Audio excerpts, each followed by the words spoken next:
the way, the truth, the life. Jesus, show me how to choose what's right.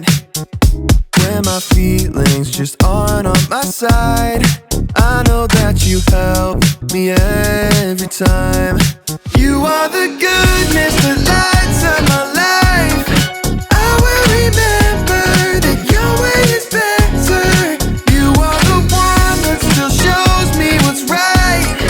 I will remember that your way is better.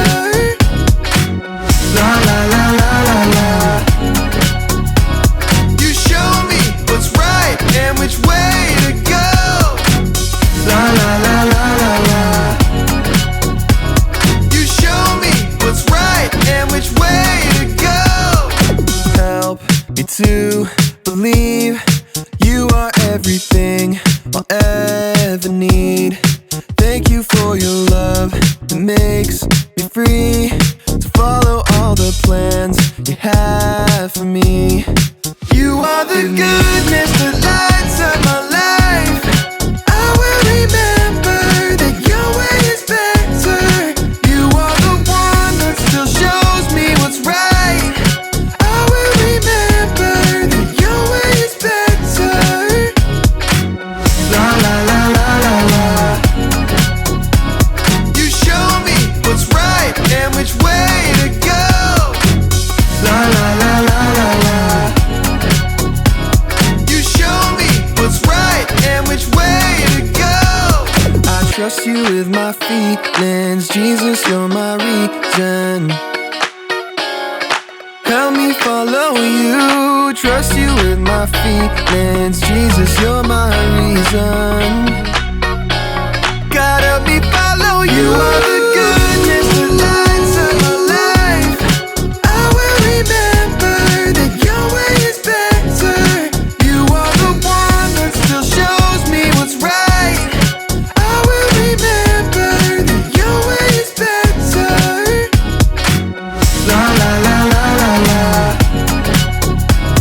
You show me what's right and which way to go. La la la la la la. You show me what's right and which way to go.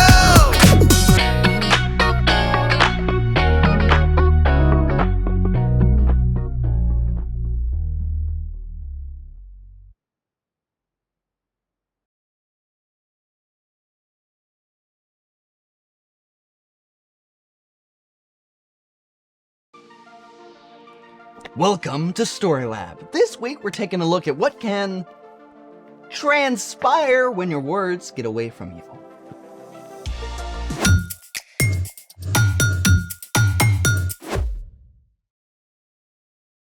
Hey, I'm Carter. And I'm Zeke. This month, we're talking about how we can trust God to help us do what's best. That's prodigious. Proto, what? Prodigious. Wonderful or marvelous. That's enough, Mr. Dictionary. Choosing the right word is imperative. Just No, it's indispensable. No. It's crucial. Necessitous, compulsory. Sometimes the best word is a simple one, Ugh, preposterous. but true. You lummox. Congratulations! Your Batraka Miyamaki has initiated a grandiose word game! I have so many questions. Yeah, like what is Batraka Miyamaki is a ridiculous or pointless quarrel. Oh. The rules of the grandiose word game are simple. Whoever correctly guesses the definition of the most big words triumphs or wins. Ready? I guess? I was born for this. You have 5 seconds to choose the correct word definition. Carter is first. Yes, I'm up. First word. Absquatulate. A. To leave giant prints like Bigfoot. B. To slice up a squash. Or C. To leave abruptly. Bigfoot isn't a thing, so squash. No, leaving. Squash. Incorrect. To absquatulate is C. To leave abruptly. You didn't know either. Yeah. Number 2.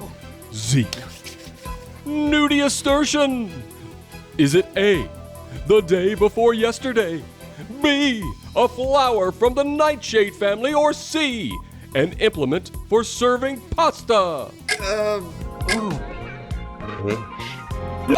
Flowers, days, A. Correct! Nudistortion is a term referring to the day before yesterday. Yes. Lucky guess. Number 3, Carter.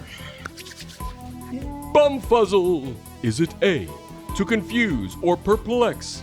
B, to remove a large amount of fur from a dog? Or C, to sit suddenly? You look confused. Nope, actually I know this one. To confuse or perplex. Correct! Bumfuzzle means to confuse or perplex. I'm bumfuzzled that you knew that. Number 4, Zeke. Widdershins. Is it A, a leg injury? B, counterclockwise? Or C, someone who is a poor loser? Poor loser. Oh, that's gonna be you. Speak for yourself. You Widdershins. Incorrect. Widdershins means counterclockwise. Aw, man.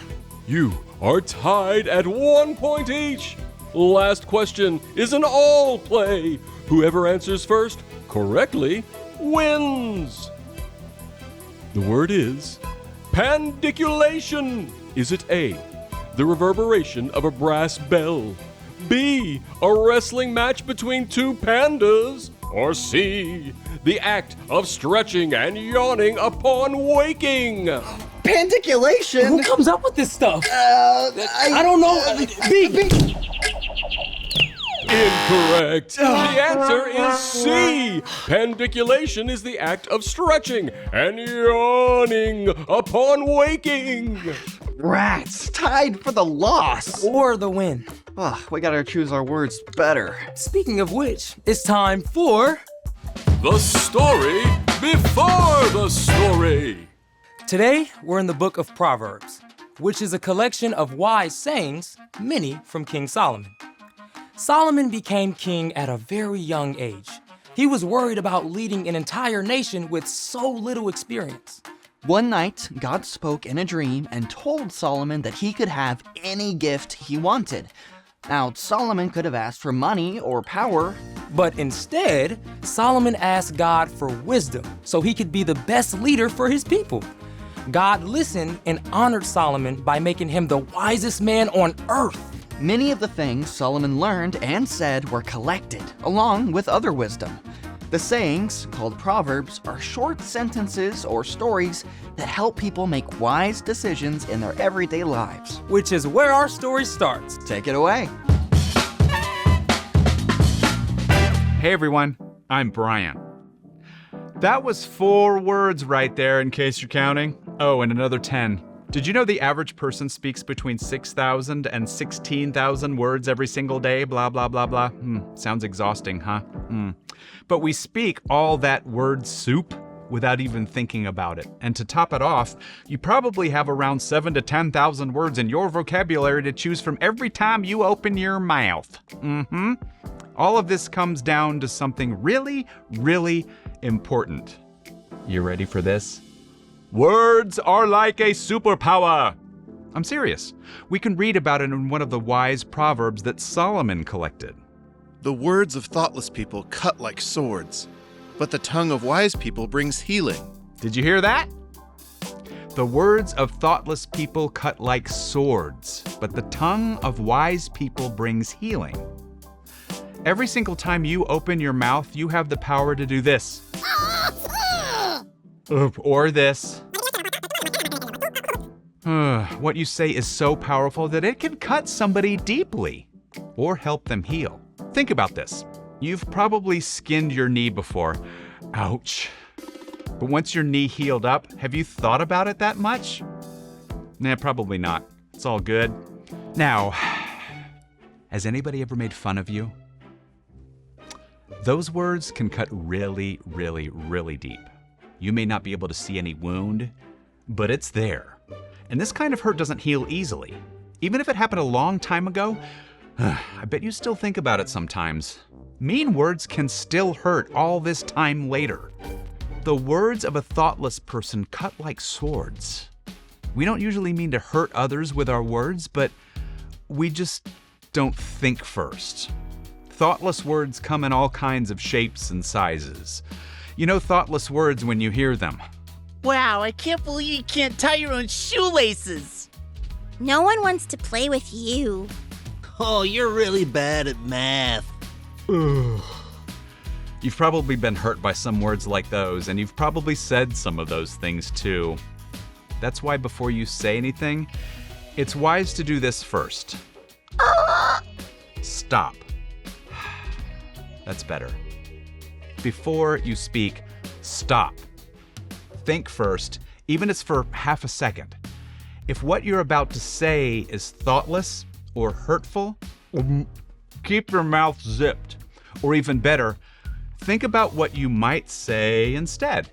Hey, cool shoes. Need help with the laces? You seem a little sad. Want to hang out with us? I know you can get this. Let me quiz you. Here's something else to practice. If you think something positive about someone, take a few seconds to actually say it. I love your smile. That story you wrote is super creative. Now I get it. Controlling what you say is not easy, especially if you try to do it on your own. That's why we all need help.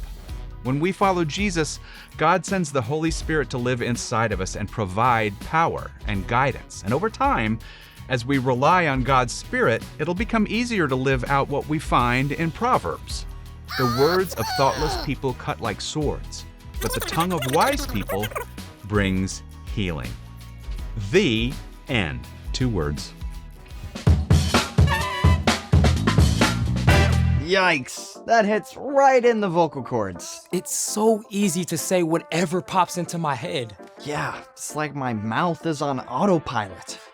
Yeah, you're not wrong. The more we think and speak a certain way, the more we actually wire our brain to keep responding that way automatically. So, What's our part in the story? Well, you can practice self-control. Self-control is choosing to do what's best even when you don't want to. When it comes to choosing your words wisely, that means pausing to think before you speak. There are a lot of times I need to remember that. Yeah, like when mom makes fish for dinner.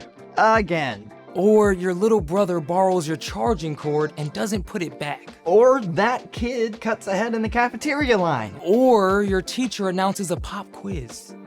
Don't try to make it happen on your own. When you follow Jesus, God sends the Holy Spirit to live with you and give you the strength to choose your words with kindness and compassion. You can ask God to remind you to slow down before you speak.